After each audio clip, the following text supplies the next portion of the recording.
Hello and welcome to the Penalty Box Perspective podcast. My name is Nathaniel, and for a change, I am not joined by my good friend Matt, as he's unable to make it today. I am, however, joined by a very special guest, the host of LockedOnWild, the podcast, daily podcast covering the Minnesota Wild. It's Seth Toupal. So do you want to say hello? What's happening, everybody? Thanks for having me on the show. I am very excited to talk some Minnesota Wild hockey here. Yeah, absolutely. Now, obviously, Seth, we've communicated before this, but we're a UK-based podcast trying to bring the NHL to more ears in the United Kingdom. So we do cover pretty much every team on a weekly basis. However, we do like to do a bit of deep dives into specific subject areas, one of which is obviously teams themselves. So as a Minnesota Wild fan myself, and having been an avid listener of yours, particularly for quite a while, I thought nothing best than to reach out and see if we can talk some Minnesota Wild. So thank you very much for joining us today. My pleasure. Now, I guess a nice open question to start then, I'd say, is how would you feel the Wild season's gone so far? Bit of an easy question, I think, this one. Well, not as anybody had hoped, is I think the easiest way to put it. But, this is something that, for me, it's something that you could kind of see coming from a ways off, just because, as I've mentioned in many episodes already this season, this roster is mostly the same. This roster is getting older, and it just is a roster that still struggles at one of the most basic concepts, which is scoring goals in 5-on-5 settings.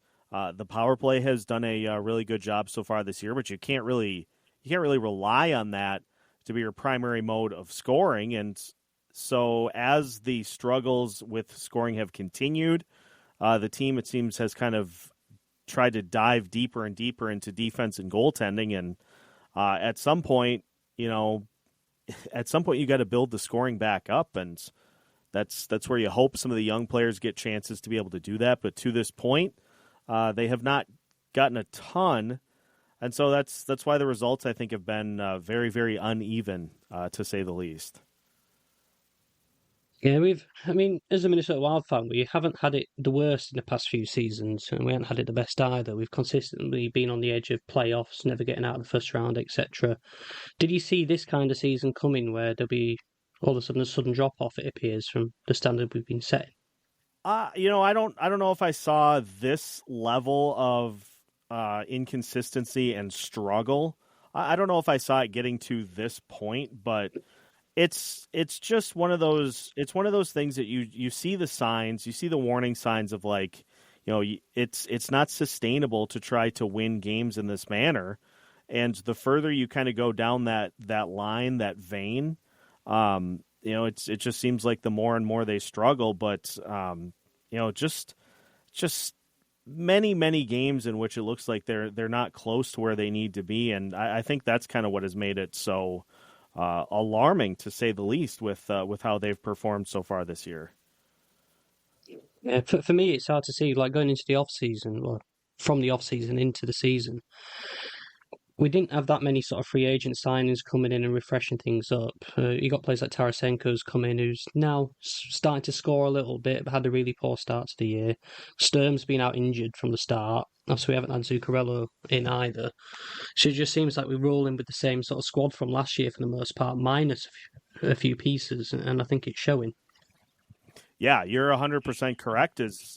All these players that the Wild have relied on so heavily to be kind of that secondary core, the Marcus Folignos, the Matt Zuccarellos, Jared Spurgeon, players along those lines, Ryan Hartman, to a lesser extent, because I still think, of that grouping, I don't have as many issues with how Hartman has performed. But some of those other guys, like, you've relied heavily on them to be kind of the leaders of this group, and as they get older, they get a little more injury prone. It gets harder to recover from injuries, and you see the skills start to decline. And that's when you don't have a backup plan for that. That's when the problems come up. I think that's highlights one of me sort of later points is where how Hines seems to have an aversion to playing sort of young rising stars. I mean, sent Ogren back to Iowa. Now didn't have a great start either, but he was sort of our star promising player. Obviously, Yorov scratched or playing low minutes. Boyum's off the power play and partnering with Jiricek on the third line. It all seems like we're trying to still rely on the aging players that we've discussed, but not really giving them the time to shine. Yeah, and especially on the young player side, like the Buyam one is very interesting to me because, I was just talking with a friend about this before we started recording, so the timing is perfect. The power play has not scored since Zeev Buyam was taken off of the top power play unit. So okay, great, you're getting a little better control of the passes at the top of the zone. Awesome. That's wonderful. So is that really more important to you than scoring goals? Like, should that not be the main focus of that power play unit, is to try to make it a functional unit and a scoring unit? And I think in that case, you got to look at it and say, well, Zeev gives you the best chance to be a functional unit, and yet we see John Hines, just have this aversion to any level of issues, of turnovers, of mistakes. Like it's backwards coaching, honestly. Like you should be using those opportunities to coach those players and to talk them through those situations. Another one, Danila Yurov getting, quote, a breather, and now in the game against the Nashville Predators, he's not in the lineup again. I thought it was just supposed to be a one-game thing, but now he is going to be out of the lineup for the second straight day. And you say, well, yeah, it's not a punishment. Kind of feels like one. Especially when they're like playing Pitlick instead of him. I mean, I don't mind Pitlick as a player, fourth liner, sort of depth forward if you have to, but surely giving Yorov some experience playing up in the NHL is what it should be about, really. Yeah, that should be the goal, is to try to get those guys more comfortable at the NHL level so that they can step into more prominent roles and can give you more production because they're accustomed to playing in those spots and succeeding there. Like that's the part that I think it's most frustrating for me is, you're saying you can't afford to have these mistakes that are happening, but then anytime there is a mistake, as opposed to saying, hey, what was going through your head at that point? Like, what was your thought process behind trying to make that play? You just send them straight to the bench. It's like, it's backwards. Yeah, and I think it comes with our style of play as well. We're trying to, by my eyes, as well, trying to play a bit like the Florida Panthers, where we sort of dump the puck in a little bit, go chasing on the forecheck, etc. And it's just leaving us. We're not structured enough, and it's more prone to these sort of breakaways and poor passes and things like that. I don't know whether you see the same. I definitely agree. And I just, the level of kind of the turnovers, it always seemed like were something that was there that you noticed, but it was never an issue. And then all of a sudden this year, it has gotten to the point that I'm just floored by some of these turnovers that we see from the regular players in the lineup, guys that have been in the lineup for a long time and are relied heavily upon to be able to score. Kirill Kaprizov's a great example. Like he is great at he's a wizard even at the things that he does with the puck. And all of a sudden this year, it feels like he's just been serving it up left and right. I don't really know what is causing that issue, but it just add it to the list of concerns at this point. Yeah, it just seems a little off. Like you're still seeing him like quick hands, spins, etc. Like he's got the foresight. He's still reading the game relatively well. It's just things aren't just falling at the end of it, and I'm not sure whether that's more on teammates, etc. But I mean, I think this might be a good time to bring up talk of Kaprizov's contract. Obviously, not kicked in this year. It'll start off next year. So $17 million a year. It's a lot of money. And back when back in the preseason, me and Matt was talking about it, and he was saying, "Oh, he's going to go, he's going to go. He doesn't want to stay in Minnesota, etc." And I was like, of the mindset, just get the man signed for whatever money it takes. Just get him signed because Minnesota are a team who aren't really a big market. They're not a big flashy team, etc. They're a team who you'd expect to lose the superstars in free agency every time they come about. But we actually managed to get Kaprizov over the line. Obviously, still a lot of money. But how do you think that's going to set us up in the future? Do you think that'll have a big impact? Is he worth the money? I was always of the belief that the deal would get done. It just obviously it took more time than we thought it would, and it obviously was way more public than I think anybody thought it would be. So as far as building the team around Kirill, I still think he was the one to really set the market. His was the first big deal that we'll see, and deals that are signed every year from now until the end of time. They're just going to continue to get bigger and bigger, and that's just the price of doing business at this point. Is that with the cap going up, with more funds available, you're going to have more players that are looking to sign big bucks for big bucks. I think you can be successful with Kirill Kaprizov on the roster. You absolutely can. You have to have more of those contracts like Matt Boldy signed, or like Joel Eriksson Ek signed, or players like that. You just have to have more of those value deals that help kind of complement the roster and what you're building. Boldy's deal looks incredible right now. And I think it's only going to get better as he gets older and as he kind of gets more filled out and more mature. Not to say he's not mature now, but as he just continues to grow into his prime, that deal is going to look like an absolute bargain. But who are the next players that you're going to be able to get to those types of deals? Danila Yurov, Liam Ogren, some of those guys. That's what's going to determine how successful this team is. The next player to sign is going to get the same reaction, and it's funny because there just has been so much reaction to you can't build a successful team around a player making that much money. Nobody in history has ever been able to do it. Well, nobody in history has ever had this much salary cap available, and it's going to continue to go up every year to the point that in 2 or 3 years, we're not even going to be having the conversation about the cap because it will have gone up to the point that his salary is no longer an issue. It just matters about what you put around him, what the rest of the roster looks like, and if you are able to put a high-skilled team out there and a team that can play with a little speed, a team that can get up and down the ice, if you can put some of that around him, then I think the roster will look just fine. I am, for one, very glad you've said that. It is what I've been thinking, but my pessimism in me is limited my optimistic side there.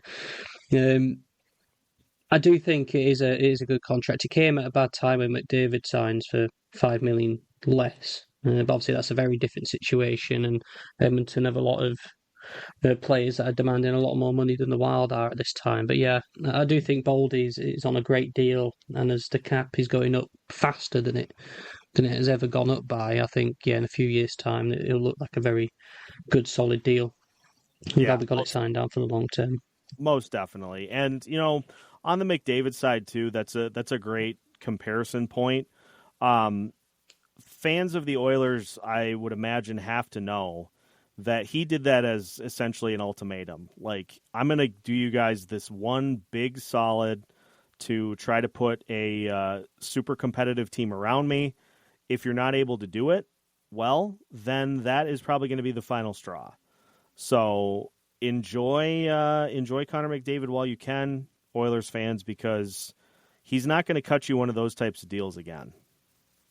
No, and I think he's going to go for super money in 2-3 years' time, big time. Whether that's with the Oilers or somebody else, who knows? But I don't think he'll be with the Wild, that's for sure.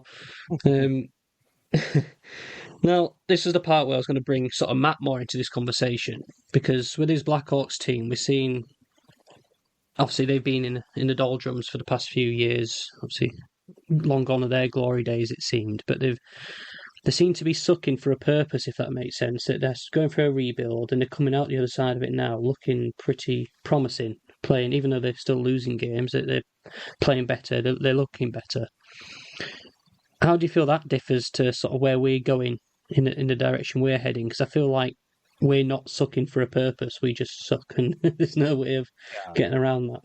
Well, and that just entirely comes with the expectations for this team. Craig Leopold has been pretty adamant that the word rebuild is not tolerated within the confines of Grand Casino Arena, because they want to continually just be playoff caliber, and that's the MO for the organization at this point. And to an extent, I get it, because it's not just as simple as saying like, "Hey, we're gonna tank, we're gonna be outwardly bad, so that we can get a couple of high draft picks in a row." It is certainly a byproduct of being terrible, as you get a high pick in the draft, but it doesn't guarantee you success coming back out. Think about the Anaheim Ducks are a good example of that. Like, they've been bad. They've been bad for a while now. They're finally starting to show some signs this year, but they have been bad for quite a while. So just kind of embracing the tank, I guess, is the best way to put it. That doesn't guarantee that you're going to just automatically be good in, like, it's not a 5-year process. It's not a 6-year process. It's not something that you can just quantify that way. It all depends on getting those young players developed, putting good veteran leadership around those young players that can still make an impact. Like, that is where I think the Wild have kind of dropped the ball. There's nothing wrong with wanting to have veteran leadership on a team, but the leadership on this veteran team, with the exception of Kirill Kaprizov, they're not producing. They're not giving you anything from a scoring standpoint. And so then it becomes like you're having to rely extra on the other guys. Whereas if your leadership is able to contribute on the offensive end as well, then they can just say, look at what we do. Do what we're doing. I think that's been one of the many problems that the Wild have been dealing with lately. But, it's all about getting that right mix of players. And Chicago certainly looks like they're on the right track there. They still have work to do, but it looks like they're kind of on the right track with that. And, Utah is a good example too. Utah has done some really, really good things with their roster, but it depends on what you put around those kids in order to make that roster 100% effective. Yeah. And I say this a bit jokingly, but you look at a player like Justin Brazeau, who were sort of a solid fourth line player for us last year. He signs for Pittsburgh in free agency and is all of a sudden becoming a point machine.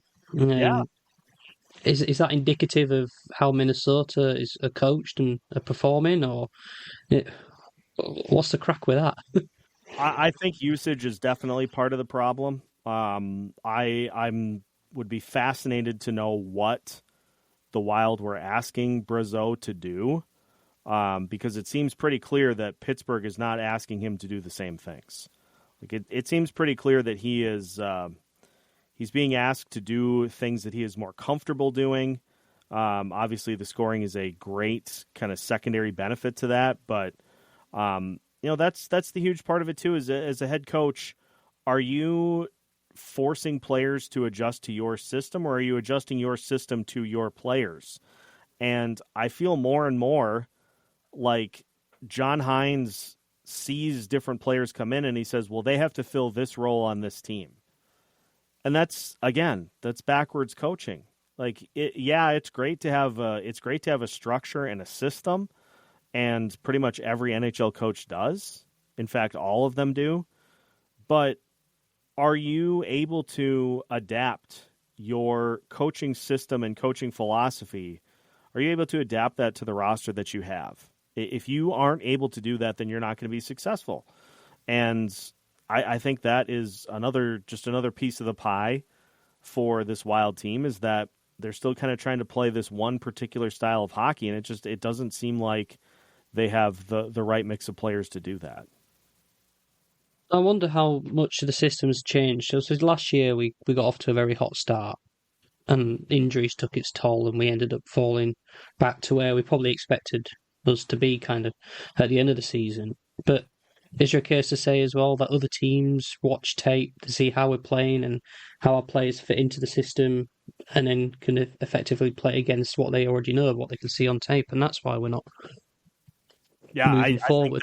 I think that's definitely part of it. Is, it's all about the adjustments. You look at a goalie. If a goalie has a stretch of poor play, they go to the film. They go to the film to try to figure out, what they're doing. Am I giving a tell? Am I doing something that is allowing these opposing teams to be able to determine where I'm going to be when I'm trying to defend the net? Like, it's all about how you adjust, and it does feel like the league has a little bit of a book on this Minnesota team, and that John Hines in particular has not come up with the way to adjust to that. So that being said, then, if this continues much further, are we going to see a change? I know it's easy. There's us like armchair general managers or armchair owners watching on the screen how they're performing every game, but with things like this that are so seemingly so obvious, is there going to be a coaching change, do you think? I would imagine at some point it's going to get to like the enough is enough. If the team doesn't improve. Now they did beat Vancouver, but one game does not a consistent team make. Like, there's still a ton of work to be done. You got a big hole that you have to try to dig out of from the early part of the season. If they can kind of get back to what they were doing last year, then yeah, maybe they can turn it around a little bit. But at the end of the day, if they don't, this group of players has gotten 2 coaches fired. Dean Evison, who we all thought was doing a great job, and then all of a sudden things kind of soured. Yeah. And now John Hines. So I think it's a little combination of both the coach and the player. But there aren't many groups of players that can boast the accolades of, hey, I got a coach fired, let alone do it twice. So I kind of wonder who ends up being next to go. I don't know that Bill Guerin is on the hot seat per se as of right now, but you fire another coach, I think his seat in that instance would certainly get cranked up, and that'd be a very interesting wrinkle to follow the rest of the season.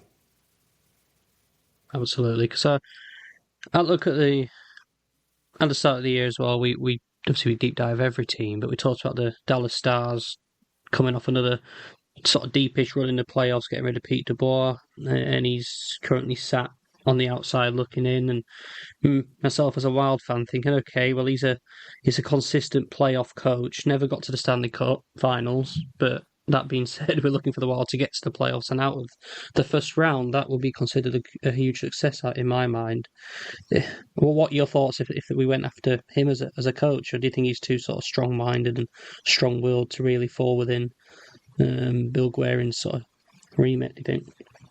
The DeBoer angle is an interesting one because obviously he has won. He's a consistent winner. And has been ever since he's been a head coach at the NHL level. And yet, you look at what has happened in each of the places that he has coached.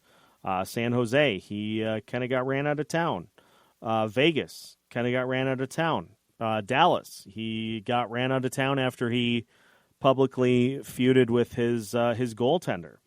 And you just kind of have to ask yourself, are you willing to pay that price for a couple of playoff series wins, because he has never, at least lately, has not gotten his team to the Cup final. He's usually able to get you to the conference finals. And obviously the Wild have not won a playoff series in 10 years. So would he be able to bring them closer to winning a series? Sure. But it just feels to me like it would be kind of a ticking time bomb, where once his tenure starts, you are just kind of, one eye you're watching what's going on the ice, and the other eye you're looking around saying, okay, when is this going to go bad? So if it were to come down to a coaching change, I would much rather just kind of get with the times, so to speak, and try to go grab a top assistant from one of the more consistent winning teams in the league. Like, go grab a top assistant from Dallas, go grab a top assistant from Colorado, and give somebody an opportunity to kind of start their tenure while also not kind of grabbing back into the bag for one of those coaches just because they won once. It doesn't guarantee that they're going to be able to do it again. I think what he would bring is a bit of that fire, a bit of that spirit. This is what we're doing. We're coming here to win. Sort of that ruthlessness. Yeah, which is that seems to be missing from this team. The Wild definitely need that. It feels like they need some kind of a jump, some kind of a jolt to the system. So he would certainly be able to offer up that, but who's gonna become kind of his sacrificial lamb when it comes to needing to sacrifice somebody to the media jackals? Who's going to be the one that kind of gets put in his crosshairs? That'd be my biggest question with a DeBoer tenure. Yeah. Okay, so enough slander on our Minnesota Wild then. I was hoping to convince people to become Wild fans after this podcast, but it seems we're going to turning people off to that idea. So, what good thing do you see about this squad, about this team, that you would maybe suggest to fans in the UK of why they should follow the Minnesota Wild? I mean, I think you got to lean into the younger aspects of this team. Obviously, Matt Boldy is a good enough player that is worth watching on a nightly basis. We're seeing a good example of him and Kirill Kaprizov not being able to do it themselves. You need to put more help around them, but there's a lot of appealing youth on this team. It's just a matter of getting them into spots on the roster where they can help and trusting them to do it. If the Wild gets somebody behind the bench that can deliver that and could just say, yeah, I know we're going to have some bumps, some bruises with these young players, but by going through them and by talking through them while they're happening, we're going to be better served. If you can get somebody behind the bench that has that philosophy, then it's going to be a much more exciting team to watch than just continuing to kind of do the same thing every year and hope that the results are different. Yeah, I agree, and that's why I'm a Minnesota Wild fan, amongst other things. Well, just before we sort of close off, then I've got a couple of sort of separate type questions, sort of quick fire. First of all, what are your Stanley Cup predictions? Because I know for me, I think Colorado and Carolina are going to be facing off against each other in Stanley Cup finals this year. I don't know whether you've got any views in mind. That's certainly that would be a great matchup between those two, and it's hard to argue with how Colorado has played right now, and Carolina's looking fantastic. So if that was the matchup we get, I'd be thrilled. But are we going to see one of these young teams have enough in the tank to be able to make a bit of a playoff run? Anaheim kind of shocking the world right now. The Utah Mammoth have been great. It'd be fun to see one of those teams make kind of an unprecedented run to the Cup final. But if you were going to give me a chance to make a prediction, I have a hard time going against those two teams that you mentioned, Colorado and Carolina. I think they've been juggernauts so far this season, and the only thing that I think is really going to knock them out is major injuries. And I think I think both teams are equipped to be able to handle them. So I'll echo your Stanley Cup final prediction. Yeah, either going to make us both look very smart or very stupid come the end of the season. But it's a long way away yet. And the final thing from me is obviously we're trying to push the NHL in the UK quite a bit. What are your thoughts about an NHL game being played in the UK, sort of like the series they play in the Nordic countries, etc.? I think that'd be fantastic. I mean, with as much success as the showcase games have had in other countries, I think that there is definitely a market for it all over in Europe, and UK would just be the next step in the process. Absolutely. I'm dying for them to bring a game over. The NFL's now is going off. It sellout crowds every year. It's great, fantastic. Go see that. But I really love a hockey game to come over and play. I think that'd be amazing. But look, Seth, I really appreciate the time that you spent with us today. It's been a very interesting conversation. And I'm just a big fan, sort of fanning out over here. Well, I appreciate you having me on tremendously. You know, it may be weird for me to say, but I don't get a ton of opportunities to be like the guest. And so that's just one of the things I really enjoy doing is, getting other people's perspectives. And that's how you help kind of spread the love for the sport of hockey is just hearing from other people. How did they become fans? And I'm here for it every day of the week. Absolutely. No, if anybody listens to this takes a fancy to seeking Seth out and listening to more of what he has to say, you can obviously listen to him on LockedOnWild, which is on most podcast platforms, if not all of them, I feel. And also on X, I think username's at Seth Toups, which is Toups. Is there anywhere else you want to shout out to? The airwaves are yours. Those are the main ones. I'm pretty cynical on X, which I think makes for a funny follow, if I do say so myself. So, just happy to interact with fans. My DMs are open if anybody has any questions, and we'll continue to cover the Wild whether they get back on track this season or not. Yeah, and I for one hope they do because it makes these podcasts a whole lot easier when your team's doing well.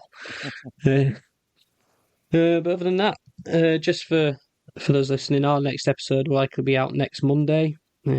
So again, covering the week in the NHL, every team, every game. So look forward to speaking to you guys then. And thanks again, Seth, and everyone take care.